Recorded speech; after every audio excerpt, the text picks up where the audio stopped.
Sidang Kebun Pisang Medan, Jumat 1 Mei 2026. Sebelumnya di sini saya akan membacakan tata ibadah kita pada malam hari ini. Bernyanyi, doa masuk, kembali bernyanyi, nanti doa penyerahan kita serahkan kepada saudari kita Kagi Berta Ginting, kembali bernyanyi, lalu kembali bernyanyi dan mendengarkan ruang kesaksian dan juga warta pemuda-pemudi, sekaligus kita persembahan pertama untuk membantu kas BPH. Kembali bernyanyi, kita mendengarkan khotbah yang pertama yang akan dibawakan oleh saudara kita Bang Pantau Lumban Raja, sekaligus persembahan kedua untuk membangun kas pembangunan kita. Kemudian bernyanyi dan kita akan mendengarkan khotbah yang dibawakan hambanya Bapak Pendeta Ceman Nurung, sekaligus mengakhiri ibadah kita di dalam doa berkat. Kita akan masuk ke dalam ibadah kita. Kita bawakan satu lagu penyembahan kita yang berkata, Yesus kau sungguh baik. Haleluya Tuhan.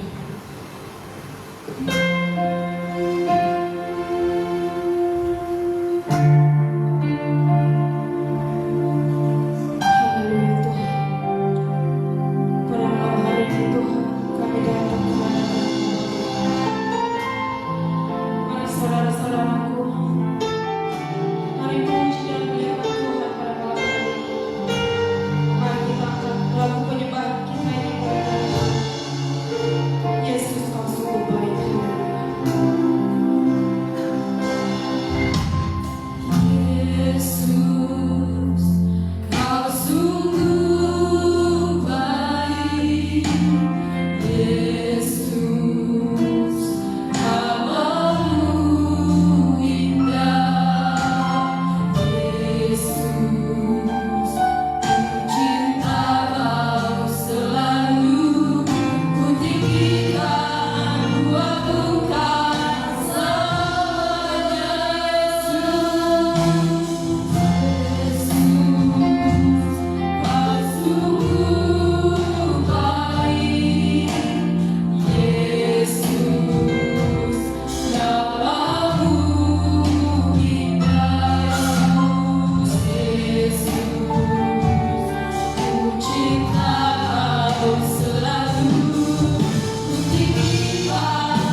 berfirman ya Tuhan.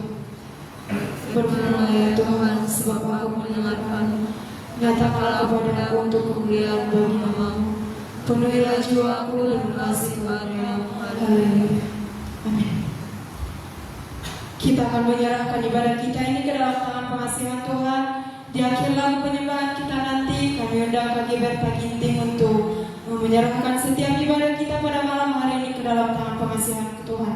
Kita angkat satu lagu penyembahan kita yang berkata, Ku kagumi caramu mencintaiku Tuhan. Haleluya.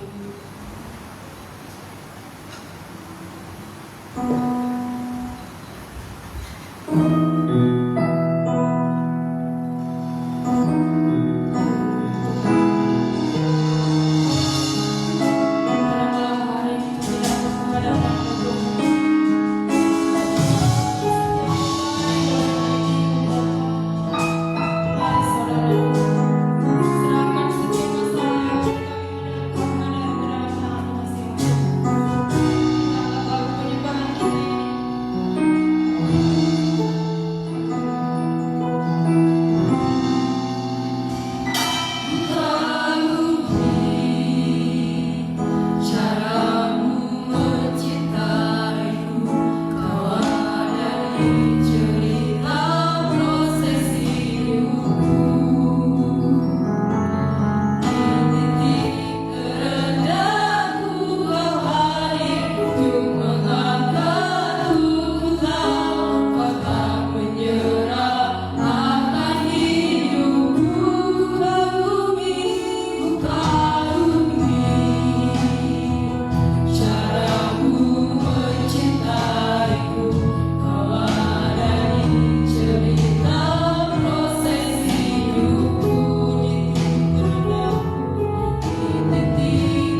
Engkau Tuhan. Terima kasih Tuhan, terima kasih Bapa. Ini persekutuan kami yang sederhana ini Tuhan, hanya untuk memuliakan dan juga menyenangkan nama Bapa yang baik.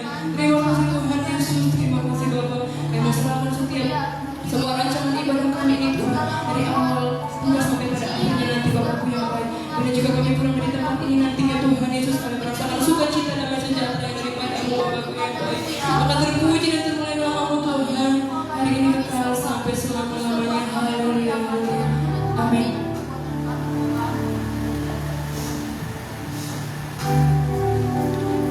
Puji Tuhan. Kita mau angkat satu lagu pujian kita kepada Tuhan yang berkata, terima sukacita surga. Sebelumnya kami undang hambanya dan juga saudara-saudara sekalian untuk boleh bangkit berdiri. Kita mau puji kepada Tuhan pada malam hari ini. Bapak saudara-saudara, berikan seorang yang terbaik pada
mendengarkan doa kesaksian dan juga warta pemuda-pemudi di tempat ini, sekaligus kita melakukan persembahan yang pertama untuk membantu KSPPH. Kita mengangkat lagu pujian kita yang berkata Nadiku Romantik ini. Haleluya.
Bagi setiap pemuda-pemudi yang belum memberikan foto, harap memberikan foto sebanyak 1 lembar dan diserahkan kepada sekretaris.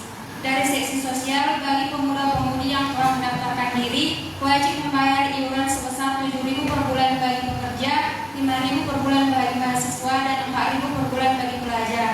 Dari seksi kerohanian, Sabtu 2 Mei 2026 diadakan jam 2 puasa di gereja dimulai pukul 9 sampai 21. Dari seksi acara, Sabtu 2 Mei 2026 diadakan latihan vokal grup pukul 18 di gereja setelah kebersihan.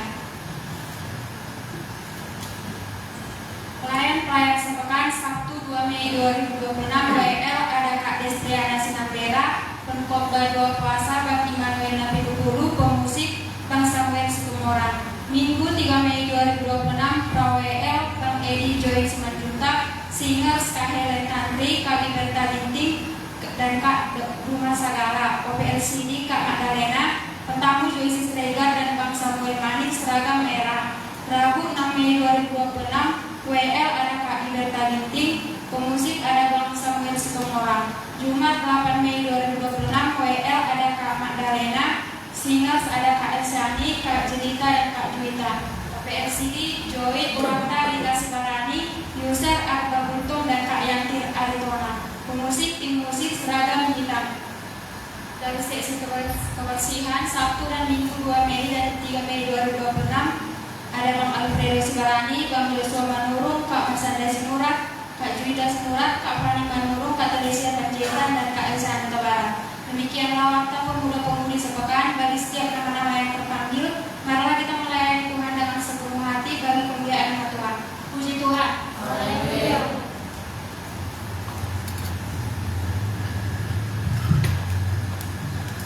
Puji Tuhan. Kita telah mendengarkan warta pemuda-pemudi sepekan tempat ini. Biarlah setiap nama-nama yang terpanggil boleh melayani Tuhan dengan sepenuh hatinya dalam waktu 1 minggu ke depan nanti. Puji Tuhan. Tibalah saatnya kita akan mendengarkan khotbah yang pertama yang akan dibawakan saudara kita Bang Panto Luban Raja, sekaligus persembahan kedua untuk membantu kas pembangunan kita. Mau angkat lagu penyembahan kita yang berkata, kuasa-Mu terlebih besar Tuhan. Haleluya.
Mari kita berdoa.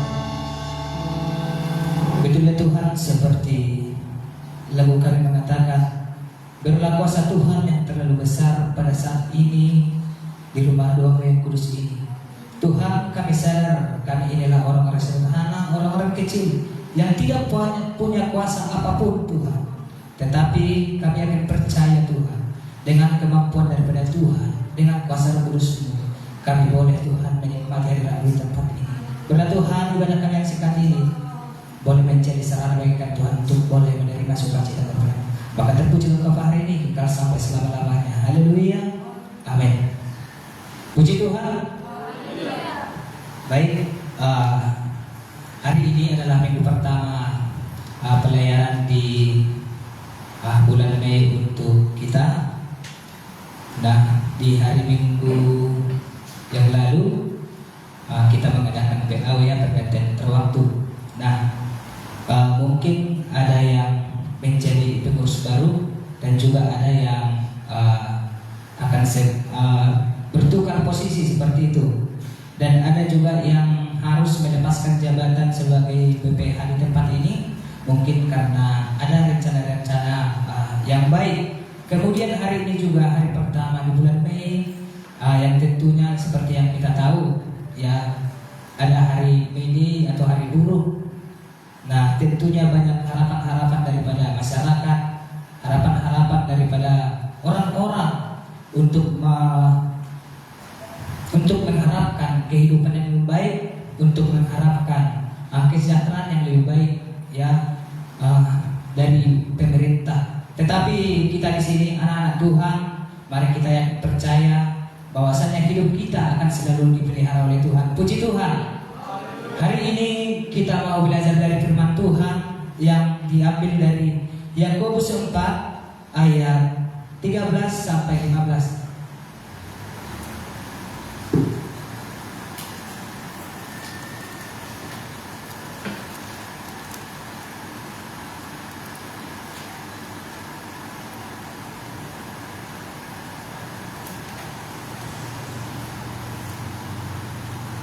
Yakobus 4 ayat 13 sampai 15. Baik, saya akan bacakan untuk kita semua. Yakobus 4 ayat 13 sampai 15.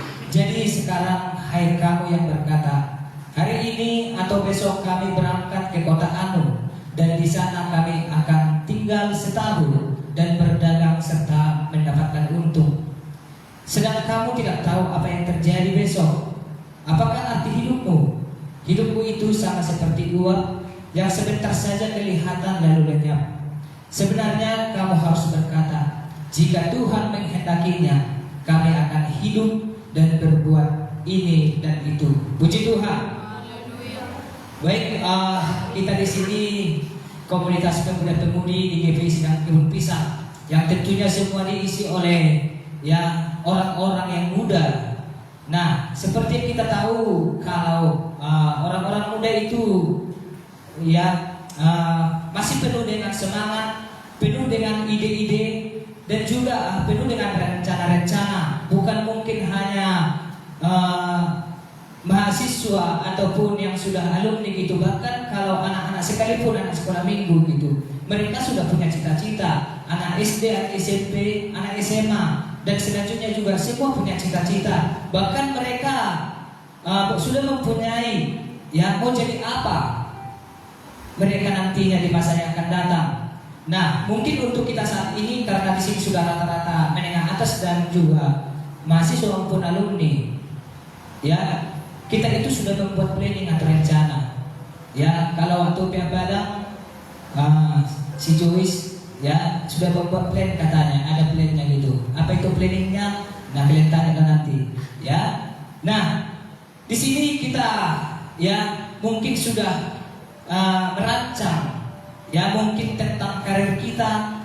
Mungkin ada juga nanti setelah alumni akan melanjutkan pendidikan, kemudian juga misalnya akan membangun bisnis. Ada di sini ya saudara kita Juwita seperti itu ya. Kemudian akan meneruskan pelayanan ataupun membuka pelayanan, dan juga ya tentunya mengharapkan masa depan yang sukses.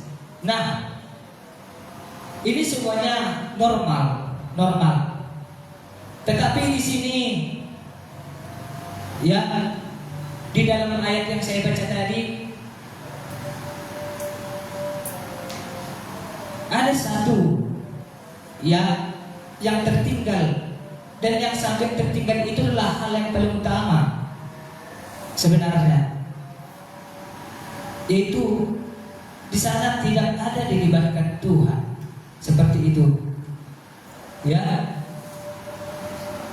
kita tahu semua kehidupan kita ini, kalau kita yang berencana itu, ya, tidak segampang yang kita pikirkan. Itu dia. Tidak segampang kita pikirkan. Hidup kita ini berubah-ubah. Nah, tapi yang saya mau perjelas, perencanaan itu tidak salah. Alkitab tidak menentang itu. Tetapi yang ditentang di dalam nats tadi, yaitu ketika kita memperencana itu tidak melibatkan Tuhan, atau seolah-olah kita merasa bahwasanya hidup kita itu adalah milik kita sendiri, atau dikendalikan oleh kita sendiri. Itu dia. Itulah makanya kalian katakan, sedang kamu tidak tahu apa yang akan terjadi besok, apakah arti hidupmu? Hidupmu itu sama seperti uap yang sebentar saja kelihatan lalu lenyap. Ya, untuk waktu-waktu ke depan kita tidak akan bisa atur. Itu dia. Karena kita harus sadari bahwasanya kita ini, ya, masih di dalam atau dibatasi oleh ruang dan waktu. Kita tidak bisa, ya, berkreasi, kita tidak bisa hidup di luar daripada ruang dan waktu tersebut, kecuali ketika kita sudah masuk kepada dimensi yang lain seperti itu. Ya, itu sudah bagian daripada otoritas Tuhan. Nah, hari ini bisa saja kita sehat, mungkin pulang dari sini kita nggak tahu. Mungkin hari ini kita, ya, dipuji-puji atas kinerja kita gitu, besok kita nggak tahu gitu. Saya di akhir tahun 2025 bulan Desember gitu, ya, pas pagi-pagi saya mendapatkan banyak pujian dari kepala sekolah saya gitu. Tetapi sejam kemudian kebalikan yang terjadi gitu.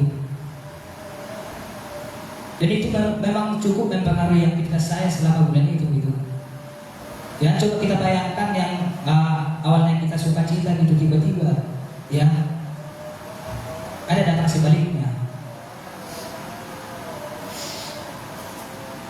Ya, kita tidak tahu apa yang terjadi itu. Namun hari ini dari nats ini kita mau belajar bagaimana kita memandang kehidupan sekarang, bukan hanya dengan optimisme. Ya, kalau tadi, ya, sangat bagus menyusun rencana, itu menunjukkan optimis. Tetapi di luar daripada optimis itu, kita juga perlu kesadaran dalam kehidupan kita ini. Nah, ada hal yang harus kita lakukan di sini. Yang pertama, kita harus mengakui keterbatasan yang pertama. Nah, di sini Yakobus mengingatkan kita untuk menyadari bahwa kita ini sepenuhnya bergantung kepada Tuhan. Ya, kita tidak bisa mengambil atau menambah satu detik pun dalam hidup ini dengan kekuatan kita sendiri. Itu dia.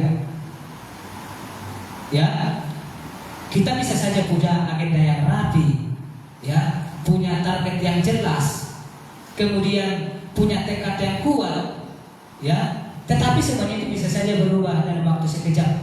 Seperti yang saya bilang tadi, hari itu saya, ya, seperti lagi jatuh cinta seperti itu, dipuji-puji, luar biasa. Kalau nggak ada bapak di sekolah ini, hancurlah kita gitu. Ya, mengingat ini, bapak nggak boleh sakit ya, katanya. Hanya bapak yang pernah sakit gitu, karena pada memang saat itu, ya, ada banjir, ada ini, banyak yang sakit siswa, banyak sakit guru-guru gitu. Bahkan kepala sekolah sendiri juga, ya, tidak hadir seperti itu. Jadi di situ saya dengan ada teman saya gitu, kami berdua berjuang beberapa hari itu untuk melakukan gitu operasional sekolah gitu. Baru ada lagi pengawas datang seperti itu. Ya, mungkin saat itu sekejap itu saya depresiasi, tetapi ya sebentar kemudian gitu dia datang dengan kemarahannya gitu. Saya tidak tahu apa yang membuat kira-kira seperti itu. Ya. Nah, demikian juga kita mau belajar hari ini. Bagaimana kita, ya menanggapi aspek-aspek kehidupan kita ini. Nah, kemudian dengan mengetahui bahwa hidup ini seperti uang, ya bukan berarti kita itu berputus asa, bukan itu tujuannya.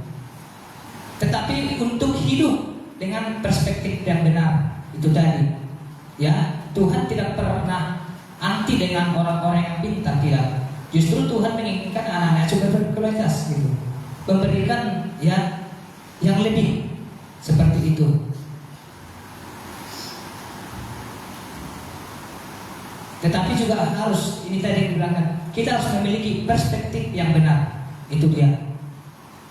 Jangan kita gunakan kelebihan kita itu menjadi ya suatu hal yang membangun kesombongan kita sendiri, atau hanya untuk sebagaimana supaya kita terlihat menonjol. Itu dia. Ya, jadi kita tidak punya kendali atas hidup kita, tetapi kita mengenal Allah yang memegang kendali atas segalanya. Ya, hidup kita ini boleh rapuh. Kalau kita lihat harusnya dengan kapasitas ibadah kita yang hanya hari Senin, yang libur gitu, seharusnya tidak ada lagi kita di sini menghadapi masalah, menghadapi kesulitan gitu. Tidak ada lagi mungkin di sini yang cuman saya bilangnya menghadapi situasi yang tidak diinginkan seperti itu. Karena apa? Karena kita sudah pun dengan ibadah. Tetapi ya faktanya atau realitanya masalah, kemudian tantangan, kemudian ya hal-hal yang tidak diinginkan boleh saja terjadi dan sering terjadi seperti itu.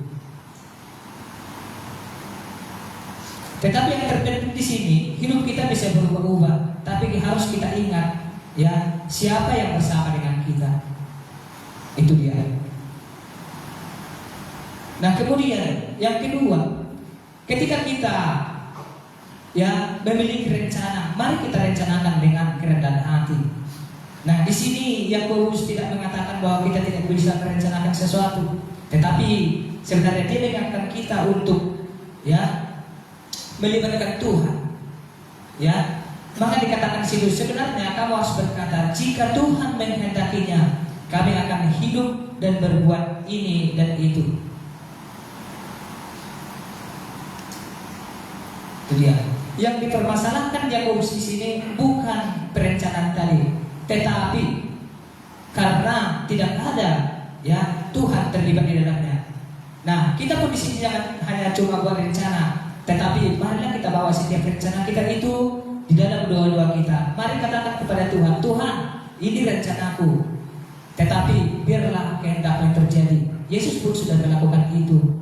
Ya, baru saja kita melaksanakan ya Jumat Agung dan hari Paskah memperingati seperti itu. Sebelum dia ditangkap gitu, doa terakhirnya seperti itu.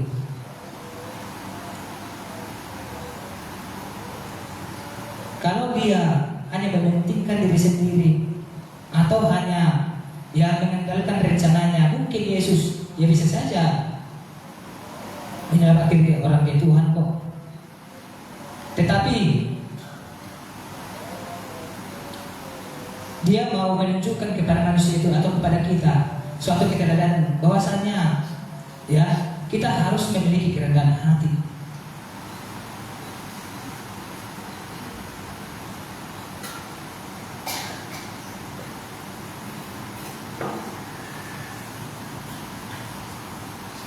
Kemudian saudara-saudaraku, perencanaan yang benar itu bukan hanya mengandalkan logika kita saja, ya, atau bukan hanya perencanaan yang mengandalkan kekuatan kita sendiri saja. Akan tetapi, ya perencanaan yang terbaik itu adalah perencanaan yang lahir dari hubungan kita dengan Tuhan, ya, dengan sikap hati yang sadar. Itu dia. Kita harus bisa berkata, aku tidak tahu masa depanku, tetapi aku tahu siapa yang mengenal masa depanku seperti itu. Itu dia. Mungkin akan banyak kita lihat di dalam kehidupan kita gitu. Orang-orang yang tidak mengandalkan Tuhan akan sepertinya lebih sukses daripada kita. Akan banyak seperti itu. Ya. Bagaimana kita menyikapi itu? Ya, saya percaya dengan anak-anak Tuhan yang sudah banyak belajar di sini tidak akan menyimpang daripada kebenaran firman Tuhan. Sekalipun kita melihat realita tidak sesuai dengan yang kita harapkan seperti itu. Hal yang ketiga yang mau kita pelajari, mari kita jadikan firman Tuhan sebagai penuntun hidup. Kalau di Mazmur 119 dikatakan ayat 105, firman-Mu itu pelita bagi kakiku dan terang bagi jalanku. Itu dia. Ayat ini menegaskan bahwa firman itu berfungsi sebagai penuntun, ya, penunjuk arah dan sumber hikmat dalam menjalani kehidupan. Ya, layaknya seperti pelita yang menerangi jalan dalam kegelapan supaya kita tidak tersesat. Nah, di dalam firman tadi di situ tidak dikatakan atau lampu yang terang, enggak, pelita. Kalau pelita biasanya jangkauannya itu tidak jauh. Dan bahkan hanya mungkin tergantung ya. Kalau dulu ada namanya apa namanya? Opung masih pernah pakai gitu. Di tangannya itu pelita gitu. Hanya beberapa meter jangkauannya gitu. Jadi kalau ada temannya mau ikut sama dia, temannya tidak bisa jauh dari dia gitu. Tidak akan nampak jalannya kalau agak jauh. Ya, jadi jangkauan pelita itu hanya ya sedikit. Ya, di sini Tuhan tidak menjanjikan kepada kita atau tidak membuat ya penerangan jalan kita itu seperti lampu stadion lah, seperti lampu kendaraan yang bisa menembak jauh ke depan seperti itu. Itu ada maksud Tuhan. Bagaimana supaya kita ya tidak jauh daripada Dia gitu. Bagaimana supaya kita tetap dekat dengan pelita itu. Yang bulan lalu saya pergi ke Sibaya gitu, pas jam-jam 2 gitu. Hanya saya pikir kalau langsung ke sana bisa langsung naik kereta ke posko yang kedua gitu. Ternyata tidak dikasih gitu. Jadi saya hanya bermodalkan senter handphone gitu. Sementara ketika saya lihat di sana gitu, saya naik senter handphone ini jangkauannya hanya 1 meter karena ada kabel seperti itu.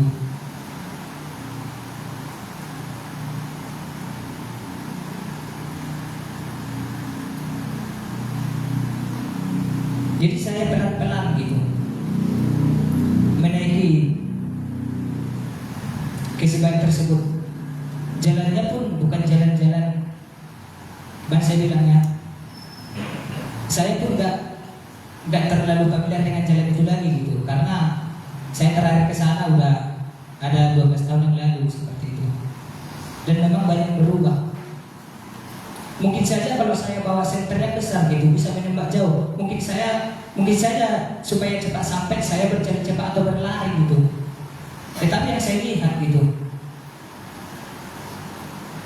beruntung saya nggak bawa senter ini. Kalau mungkin saya berlari-lari, mungkin saya akan masuk ke ada di situ beberapa lubang-lubang yang ada lubang-lubang yang dari dalamnya muncul uap panas gitu. Mungkin akan saya pijak itu seperti itu. Jadi ketika saya pelan-pelan gitu melihat senter ini, saya lebih berhati-hati.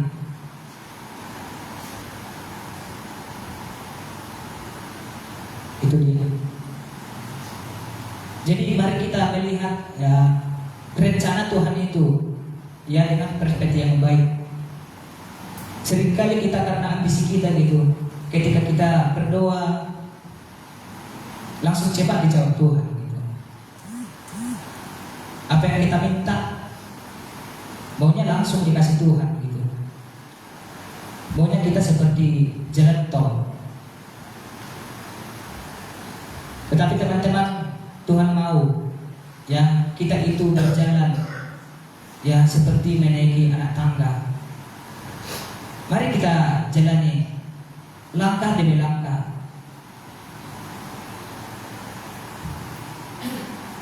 supaya bisa sampai ke puncak dengan baik. Mungkin kalau kita menaiki tangga berlari ataupun melangkai anak tangga yang lain gitu, bisa saja kalau kita kuat bisa saja sampai gitu, tapi risikonya terlalu tinggi. Tetapi Tuhan tahu kapasitas kita masing-masing. Tuhan tahu kemampuan kita seperti itu.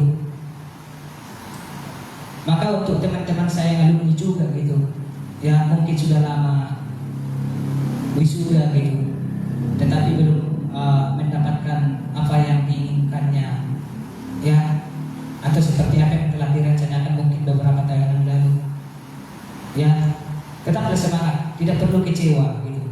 Mungkin itu bagian daripada proses yang diberikan Tuhan kepada kita.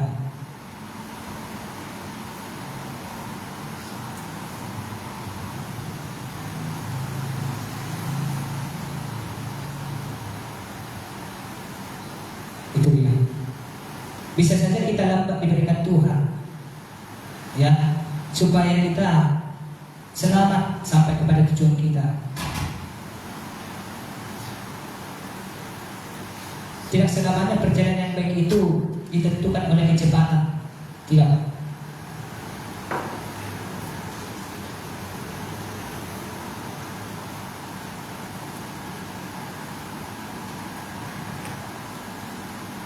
Jadi mari kita tetap ya mengikuti tuntunan daripada Tuhan. Di dalam Alkitab ini juga ya mungkin sudah sering kita dengar gitu waktu sekolah minggu gitu. Bagaimana kisah pembangunan Menara Babel gitu.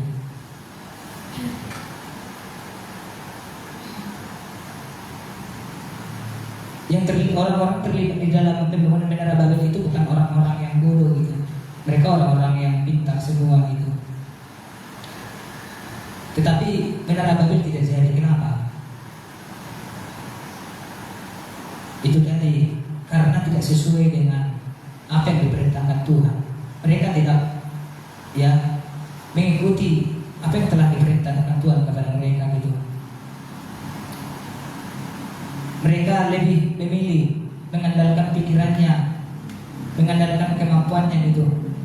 Mereka mau menciptakan kota yang bagus, ya, mau menciptakan teknologi bagaimana supaya mereka terhindar dari musibah ketika datang air bah. Padahal sebelumnya Tuhan sudah berjanji gitu.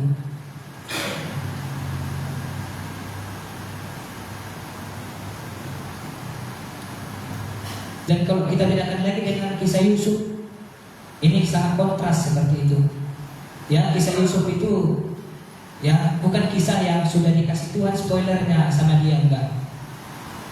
Tetapi karena berkat iman dan ketaatannya atas tuntunan Tuhan, dia bisa menjadi tangan kanan daripada Raja Firaun gitu. Kalau kita lihat kisah perjalanannya itu sungguh luar biasa gitu. Kalau menurut kita drama Cina, drama Korea itu sangat ya luar biasa gitu. Ini jauh daripada itu.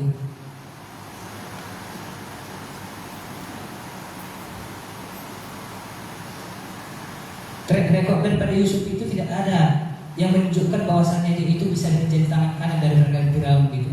Bahkan dia ya orang yang sudah yang korban bully, korban dianiaya seperti itu, yang dijual, dibuang gitu, dipenjara lagi. Tetapi karena dia tahu Tuhan selalu menyertainya, dia tetap taat. Maka demikian juga kita para pemuda-pemuda yang sini. Ya, mari kita tetap taat kepada firman Tuhan.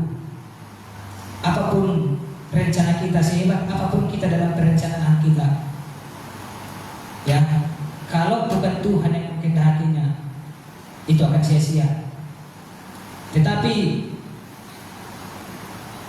ketika kita ya dengan sungguh-sungguh melibatkan Tuhan, bahkan hal yang tidak terpikirkan kita pun dan bahkan hal yang tidak kita rencanakan pun, ya, Tuhan itu tahu. Tuhan bisa berikan kepada kita. Puji Tuhan. Nah, demikianlah firman Tuhan yang bisa saya sampaikan hari ini. Mungkin, ya bukan mungkin, yang pastinya ya penyampaian saya akan kurang. Nah, saya rindu kita menyanyikan satu lagu penyembahan. Biarlah ini menjadi komitmen untuk kita dan menjadi kesimpulan daripada firman Tuhan yang saya sampaikan hari ini. Mari kita angkat satu firman, kami perlu Kau Tuhan.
ke depannya. Seperti firman Tuhan yang berkata, karena masa depan sungguh ada dan harapanku tidak akan hilang. Puji Tuhan. Tibalah saatnya kita akan mendengarkan firman Tuhan yang kedua yang akan dibawakan hambanya Bapak Pendeta Cimanuru, sekaligus membawakan kita ke dalam doa berkat. Sebelumnya di sini saya akan membacakan setiap topik doa kita, yaitu pemulihan Bapak Pendeta Pasaribu, pemulihan Bapak Pendeta Beo Sunggu, pemulihan Ibu Guru MX Majuta, pemulihan Ibu Sibuli yang Guru Nenggolan, pemulihan Ibu Sijabat Guru Raja Buku, pemulihan Ibu Silaban Guru Purba, pemulihan Ibu Sipolon Guru Sitompul, pemulihan Ibu Siregar, pemulihan Ibu Saragi Guru Manurung, pemulihan Raja Buku Guru Siburian, pemulihan Ibu Sitompul Guru Lubis, pemulihan Ibu Pangaribuan Guru Tambunan, pemulihan Ibu Dita Hasibuan, pemulihan Ibu Pangrizal Simboro, pemulihan Ibu Tesalonika, pemulihan Opung Marsanda, pemulihan Bang Asianda Sihombi, pemulihan Kak Hana Sianturi, pemulihan Opung dari Samuel Situmorang, pemulihan Bapak Emer Sinaga dan Ibu Guru Kultum. Mari saudara-saudaraku, kami undang hambanya dan juga saudara-saudara sekalian untuk boleh bangkit berdiri. Kita mau puji Tuhan dengan pujian kita yang berkata, Tarsukul Mahamuna Jalan untuk Haleluya. Di akhir lagu pujian kita ini nanti kami serahkan kepada hambanya untuk boleh memberitakan firman Tuhan yang kedua.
Baik, puji Tuhan.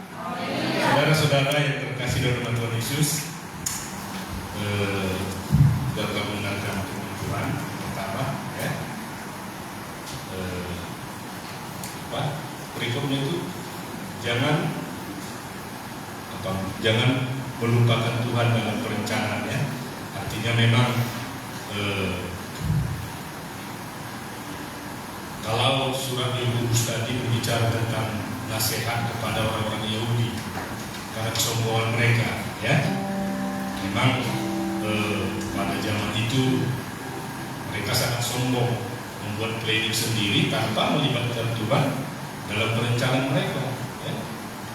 Kita berdagang ke sana, kita akan beruntung.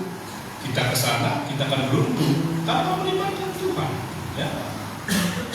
Maka Yakobus katakan hidup itu seperti uap, sebentar saja tidak kelihatan.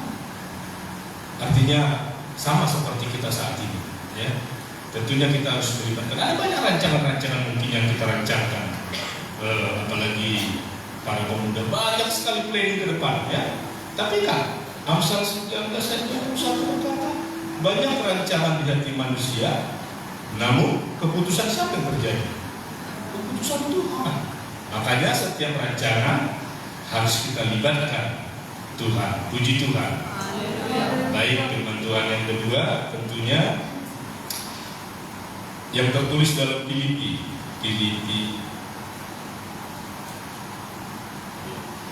Filipi 1 ayat yang ke-29.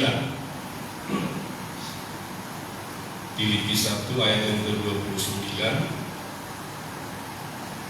Demikian firman Tuhan. Sebab kepada kamu dikaruniakan bukan saja untuk percaya kepada Kristus, melainkan juga untuk menderita untuk Dia. Saya ulangi. Sebab kepada kamu dikaruniakan bukan saja untuk percaya kepada Kristus, melainkan juga untuk menderita untuk Dia. Saudara-saudara yang kasih dalam nama Tuhan Yesus, kalau firman ini berbicara tentang bagaimana orang-orang Kristen, ya, orang-orang Kristen menyikapi tentang mengikut Kristus, ya. Rasul Paulus menegaskan tentunya kepada orang-orang Filipi bahwasanya tentunya kita tidak hanya sekedar percaya kepada Kristus. Kita tidak hanya sekedar percaya dengan tata ibadah kita. Kita tidak sekedar percaya dengan persekutuan kita. Karena apa Paulus menceritakan ini, menasihati ini, ya? Sekitar tahun 61 masih, ya, masa Kristus. Dia tuliskan ini karena pada saat itu dia di penjara, ya. Pada saat itu Rasul Paulus di penjara bukan karena ketidakbenarannya, ya. Kalau kalau kasus-kasus yang terjadi di medsos kita lihat, ya, ada pejabat di penjara, ya, ada ada begal di penjara, ada perampokan di penjara, bahkan juga ada itu yang orang tua 60 tahun itu masih dalam proses, ya, yang dibunuh. Kelihatan dari CCTV kalau saudara mengikuti, ternyata mantan menantunya dan juga bakal di penjara. Itu semua mereka terima karena memang kesalahan, ya. Tapi Rasul Paulus menuliskan ini kepada jemaat Filipi tentunya. Dia berbicara bahwasanya kita tidak hanya sekedar percaya, tapi harus menderita, ya, harus menderita. Persoalannya sekarang banyak orang percaya yang mengambil sinonim menderita ini salah. Sehingga apa? Sehingga terjadi kemunduran. Kalau saya harus menderita, ya enggak lah. Kalau saya harus menderita, ya nanti aja deh mengikut Tuhan. Padahal saudara-saudara yang terkasih dalam nama Tuhan Yesus, penderitaan yang dialami para rasul-rasul beberapa ribu tahun yang lalu mungkin tidak seperti itu penderitaan yang kita alami ketika kita harus menderita mengikut Kristus. Mungkin para rasul-rasul zaman itu harus mengalami aniaya, harus mengalami intimidasi, harus mengalami tekanan, bahkan dari pemerintah-pemerintah.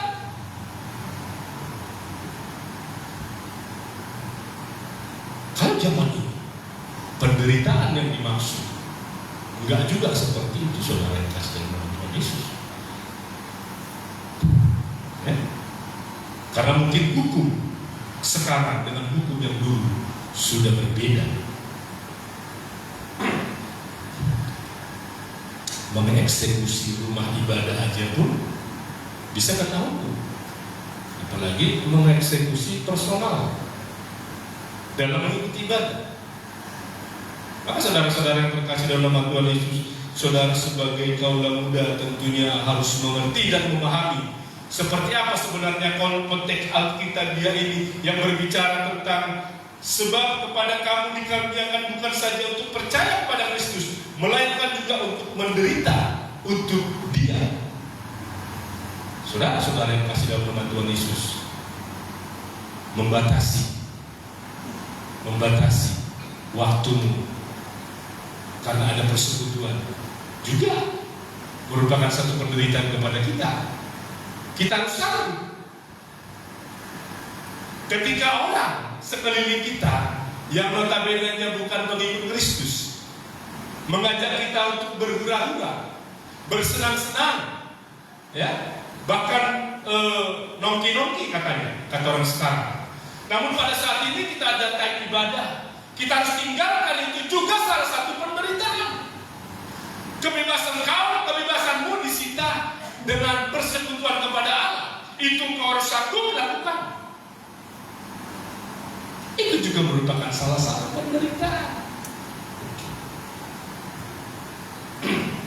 Bahkan para muda-mudi di sidang ini didominasi dengan para perantau, artinya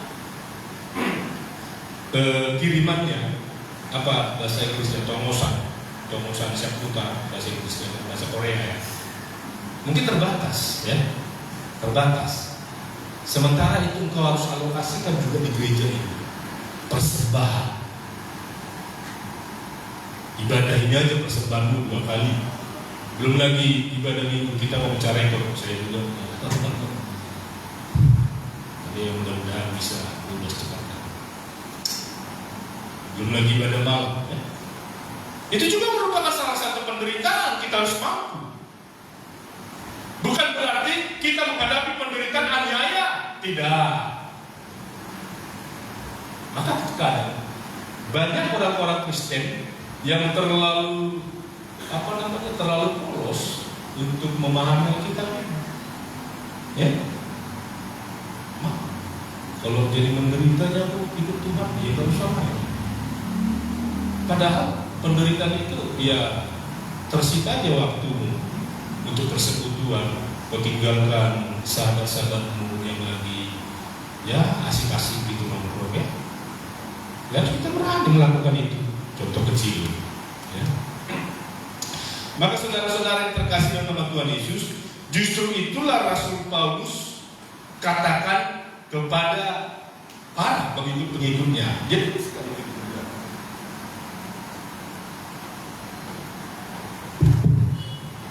Terbit situ dia. Dia tuliskan itu.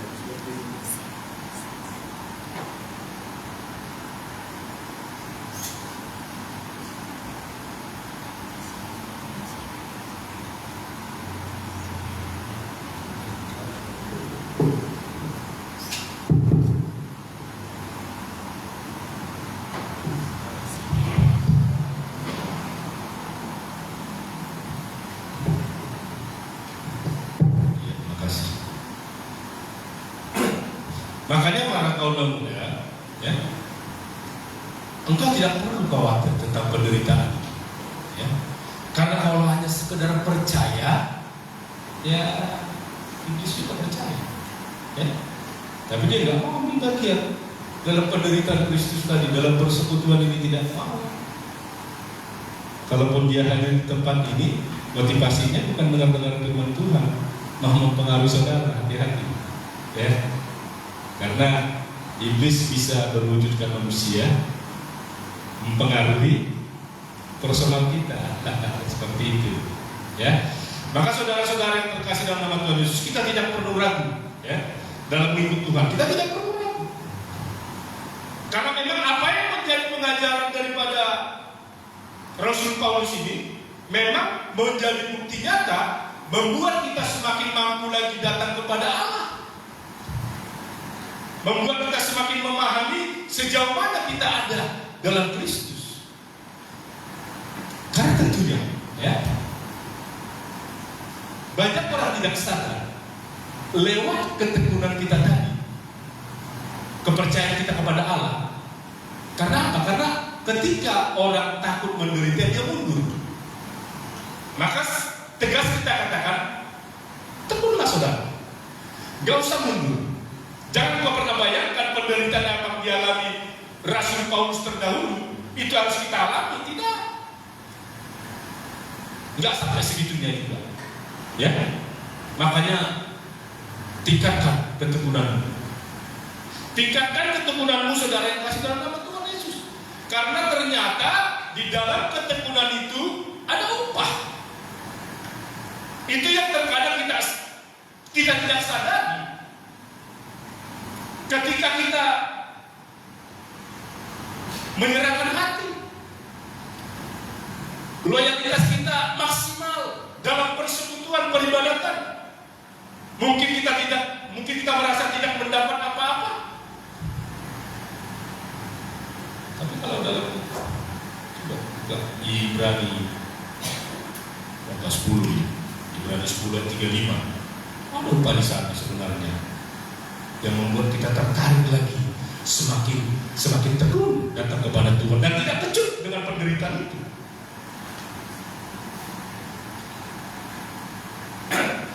Ibrani 10 ayat 35 itu.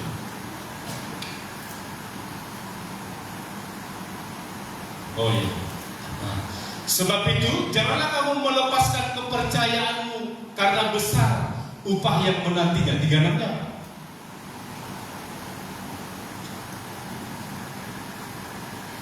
Sebab kamu memerlukan ketekunan supaya sesudah kamu melakukan kehendak Allah, kamu memperoleh apa yang dijanjikan itu. Artinya ada ketekunan, ada upah, ada janji yang Allah berikan kepada saudara. Kembali lagi kita kepada firman Tuhan pertama, bagaimana setiap planning hidup kita serahkan kepada Allah. Niscaya Allah akan membantu dalam persoalan apa yang kita hadapi. Jangan seperti bangsa Yahudi yang merasa bahwa hidupnya itu tergantung dirinya sendiri. Maka mereka membuat satu planning dan mereka membuat semacam pertanyaan sekaligus jawaban. Artinya ketika mereka melakukan A, jawabannya harus B. Maka Yakobus katakan, hidup itu seperti uap, sebentar saja kelihatan, lalu lenyap. Artinya apa? Ketika engkau membuat satu perencanaan tanpa menyerahkan perencanaan itu kepada Tuhan, maka sekejap saja itu akan hilang. Maka saudara-saudara yang terkasih dalam nama Tuhan Yesus, jangan hanya sekedar percaya, kita harus berani ikut menderita untuk Dia. Puji Tuhan. Kedatangan saudara pada saat ini juga merupakan satu pertaruhan, mengorbankan waktu, pikiran, tenaga, bahkan batin. Minimal saudara di gereja ini 3 jam, mulai dari tadi datang sampai selesai 3 jam. Ketika 3 jam itu saudara pakai untuk belajar di rumah, mungkin knowledge saudara luar biasa ya. 3 jam kali berapa kali kita beribadah sebulan, setahun. Tapi kita harus sanggup meninggalkan itu, juga merupakan salah satu penderitaan. Maka saudara-saudara yang terkasih dalam nama Tuhan Yesus, tetaplah berjuang. Tetaplah berjuang dalam persekutuan pelayananmu, dalam tata ibadahmu. Sebagai kaula muda, mungkin engkau mempunyai planning ke depan, berjuangkan. Namun planning itu juga harus engkau serahkan kepada Tuhan. Jangan hanya sekedar percaya, namun juga engkau harus ikut berani menderita. Saudara-saudara yang terkasih dalam nama Tuhan Yesus, maka tingkatkan kualitas iman, tingkatkan kualitas pelayanan, persekutuan, tata ibadah, jam berubah. Mungkin kita kadang lupa berdoa di rumah, tetapi lewat kehadiran kita di tempat ini, sadar tidak sadar ada kontak batin. Ketika kau duduk dalam peribadatan kau gak berdoa, namun ada juga orang di sekelilingmu yang berdoa untukmu. Berantai saudara. Apalagi ketika saudara melakukan doa semalaman, ya.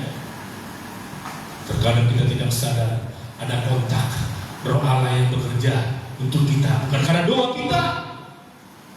Terkadang kita tidak sadar ada kuasa Allah yang memampukan kita melakukan segala perkara, yang menguatkan kita dalam situasi apapun. Terkadang kita tidak sadar ada doa yang bekerja di sana. Allah mendengarkan dan Allah menyatakan itu. Saudara-saudara yang terkasih dalam nama Tuhan Yesus, ada banyak orang bilang aku tonggolan dan mulut poi gereja. Kalau toh juga kau datang ke gereja tapi ngantuk tertidur, saya katakan saat ini lebih bagus daripada kau di luar sana tidak benar.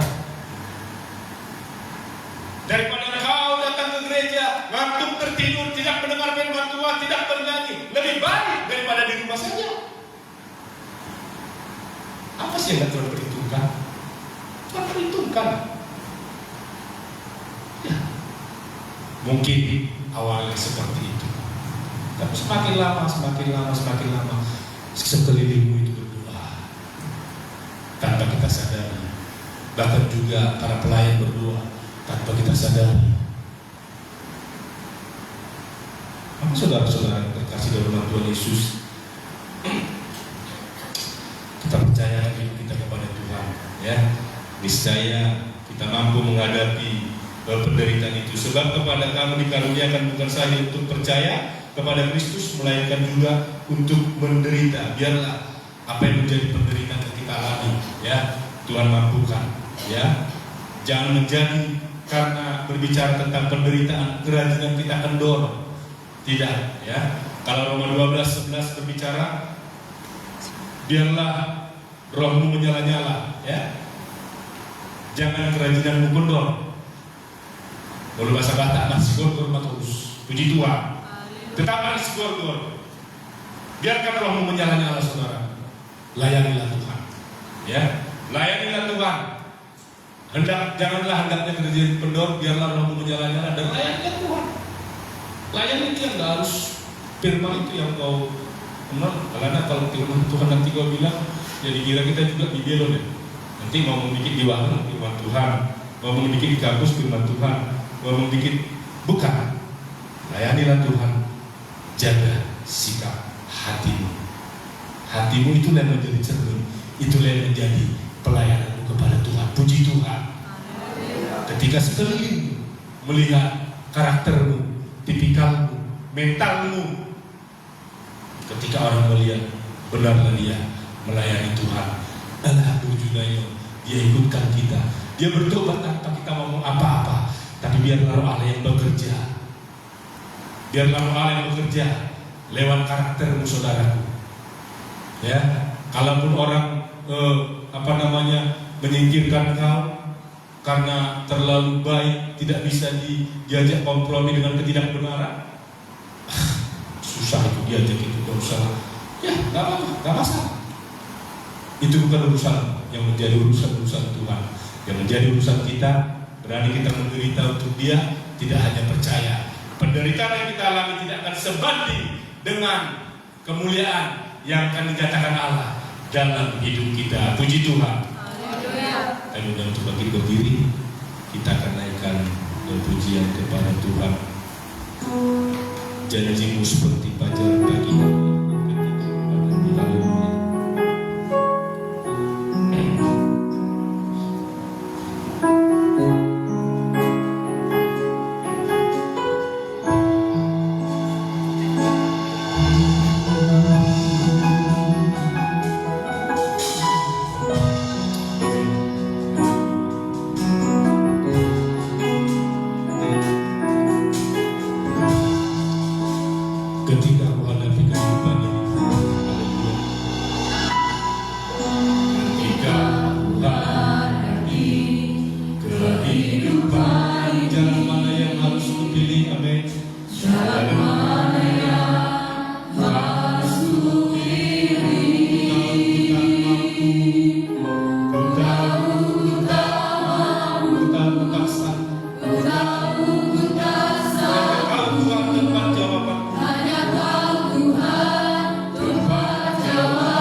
buat sidang jemaatmu yang sampai saat ini masih mengalami pemulihan. Ada Bapak Pendeta Apostol Ibu, Bapak Pendeta Leo Kusumo, Ibu Guru Eklesi Banjutan, Ibu Sikulian Guru Rendolan, Ibu Sejabat Guru Wajah, Ibu Silaman Guru Dua, Ibu Sepuluh Guru Sitokul, Ibu Sirega, Ibu Serati Guru Manurun, Raja Guru Guru Sikulian, Ibu Sitokul Guru Nulis, Ibu Pengaribuan Guru Kamunan, Ibu Linda Sibuan, Ibu Linda Sibuan, Ibu Tesalonika Sibanuso, Opu Marsata, Arianto Siomi, Karya Siapun, Opu Samuel Setumorang, Bapak Aris Naga, dan Ibu Guru Nutun. Itu semuanya kami serahkan kepadamu yang sampai saat ini dalam pemulihan. Di dalam nama Yesus kami percaya, karena pemulihan itu terjadi kepada mereka, Tuhan Yesus. Terima kasih Bapak yang baik, terima kasih Tuhan. Bapak juga seluruh tata ibadah ini Tuhan kami serahkan kepadamu. Seluruh rangkaian ibadah ini kami serahkan kepadamu. Bahkan persembahan yang telah kami kumpulkan juga Tuhan, Engkaulah yang memberkati tangan-tangan anak-anak Tuhan yang memberi. Engkau berkati ketika mereka melakukan pekerjaan, bahkan ketika mereka menerima kiriman dari orang tua mereka. Engkau berkati orang tua mereka, Tuhan Yesus. Segala usaha pekerjaan berkati senantiasa sehingga mencukupi segala kebutuhan anak-anak Tuhan. Terima kasih Bapa yang baik. Terima kasih Tuhan Yesus. Kami serahkan persekutuan ini kepadamu. Ketika kami hadir datang dari tempat kami ke tempat ini, biarlah kami boleh pulang membawa berkat sukacita yang daripada Tuhan. Maka terpujilah Bapa yang baik, termulialah Tuhan saat ini kekal sampai selama-lamanya.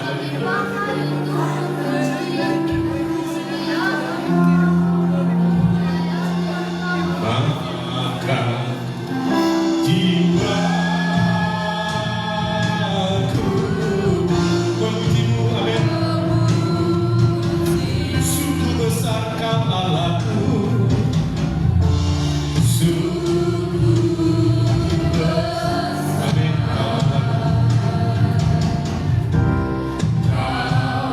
Maka jiwaku, haleluya.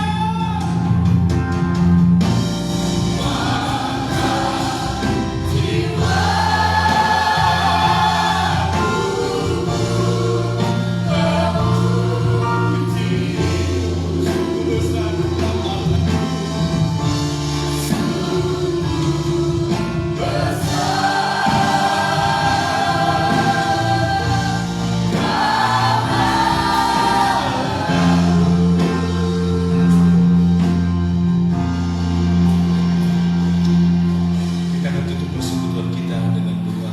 Ya Bapa kami dalam surga. Ya Bapa kami dalam surga. Dikuduskan namamu. Berkatlah kerajaanmu. Jadilah kehendakmu di bumi seperti di surga. Berikanlah pada hari ini makanan kami yang secukupnya, dan ampunilah atas kesalahan kami, seperti kami juga mengampuni orang yang bersalah kepada kami. Dan jangan bawa kami ke dalam pencobaan, tetapi lepaskan kami dari jahat. Karena Kau yang kerajaan dan kuasa dan kemuliaan sampai selama-lamanya. Anugerah Tuhan Yesus Kristus, kasih setia Allah Bapa, dan persekutuan Roh Kudus menyertai kita saat ini kekal sampai selama-lamanya. Haleluya. Amin. Kami persilakan Ibu kembali.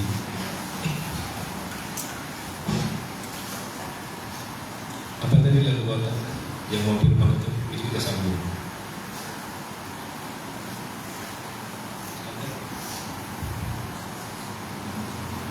Kita sudah bangun.